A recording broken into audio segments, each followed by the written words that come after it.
நம்ம வீடு சுத்தமாக இருக்கணும்னா நம்ம ட்ரைனேஜ் சிஸ்டம் ப்ராப்பராக இருக்கணும். அதே மாதிரி நம்ம பாடிக்குள்ளேயும் ஒரு ட்ரைனேஜ் சிஸ்டம் இருக்குது. நம்ம உள்ளே இருக்கிற வேஸ்ட் ப்ராடக்ட்ஸையும் உள்ள நுழையிற கிருமிகளையும் அழிக்கக்கூடிய சிஸ்டம், அதுதான் லிம்ஃபாட்டிக் சிஸ்டம். இந்த லிம்ஃபாட்டிக் சிஸ்டம்க்கு ஒரு முக்கியமான ஒரு பார்ட் இருக்குது, அதுதான் லிம்ஃப் நோட்ஸ். இந்த லிம்ஃப் நோட்ஸ் நம்ம கழுத்து பகுதியில், அக்குள்ள, வயிற்றுல, செஸ்டில், அப்புறம் பெல்விக் ஏரியான்னு நிறைய இடங்கள்ல பரவி இருக்கு.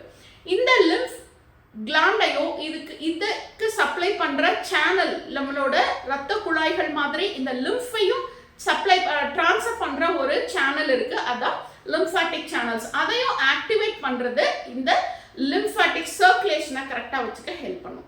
இதை ஆக்டிவேட் பண்ண ஒரு 4 சிம்பிள் ஸ்டெப் சொல்றேன், ஃபாலோ பண்ணிக்கோங்க. ஒன்று, நல்ல டீப் ப்ரீத்திங், நல்ல செஸ்ட் மசிலும் அப்டமன் மசிலும் நல்லா ஃப்ரண்ட் அண்ட் பேக் போய் வர மாதிரி நல்ல டீப் இன்ஹலேஷன் எக்ஸலேஷன் பண்ணுறது. ரெண்டாவது, நிறைய தண்ணி குடிக்கிறது, இது லிம்ஃப் ஃப்ரீயாக மூவ் பண்ண ஹெல்ப் பண்ணும்.